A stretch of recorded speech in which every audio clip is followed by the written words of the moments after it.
sa CCTV footage na ibinigay sa ABS-CBN News, nakuha sa hallway ng 22nd floor ng City Grand Garden Hotel sa Makati City noong Disyembre 31. Makikita ang grupo ni Christine Dacera na lumabas ng room 2209 para lumipat sa kabilang kwarto 2207. Ang oras 11:21 p.m. Makalipas ang mahigit 17 minuto, muli silang bumalik sa kanilang kwarto kasama si Christine. 2:50 a.m. Enero 1. Lumabas muli si Christine kasama ang isang lalaki at muling lumipat sa kabilang kwarto. May dumating na mga room boy at nagdala ng extra bed. 2:52 a.m. Bumalik si Christine sa kanilang kwarto sa 2209 kasama ang isang lalaki.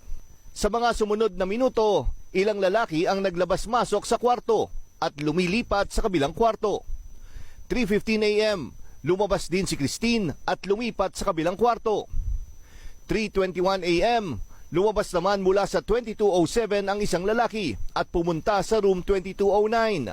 Lumabas ang tatlong lalaki at sinundo si Christine na pabalik sa room 2209. 4:39 a.m. Lumabas ng room 2209 si Christine kasama ang isang lalaki at bumalik sa kabilang kwarto. 4:52 a.m. Muling bumalik silang dalawa sa room 2209. 5:05 a.m.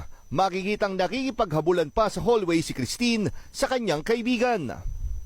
6:23 a.m. Mula sa kabilang kwarto, binuhat pabalik sa room 2209 si Christine ng isang lalaki. Si Christine pa mismo ang nagbukas ng pinto ng kwarto. 7:23 a.m. Isa-isang nag-alisan ang nasa room 2207 at nakunan silang sumakay ng elevator. 9:02 a.m. May isang lalaki mula sa room 2209 ang umalis na rin. 12:22 ng tanghali, bumukas ang pinto ni na Christine at sumilip ang isang lalaki. 12:23, may dalawang lalaki ang kumatok sa pinto ng room 2209 at kinausap ang mga nasa loob. 12:27, dito na makikitang isang wheelchair ang dinala sa kwarto nila Christine. 12:30, nang ilabas sa kwarto si Christine sakay ng wheelchair. Dinala siya sa klinik ng hotel bago dalhin sa ospital. Marami pang tanong ang dapat masagot sa pagkamatay ni Christine, pero ang CCTV footage na ito ang isa sa mga ebidensyang tinitignan ng piskal sa kaso. Parehong may kopya ng CCTV footage ang panig ng mga suspect at ang pamilya ni Christine Dacera. Pero humingi pa ang pamilya ng namatay na flight attendant ng karagdagang CCTV footage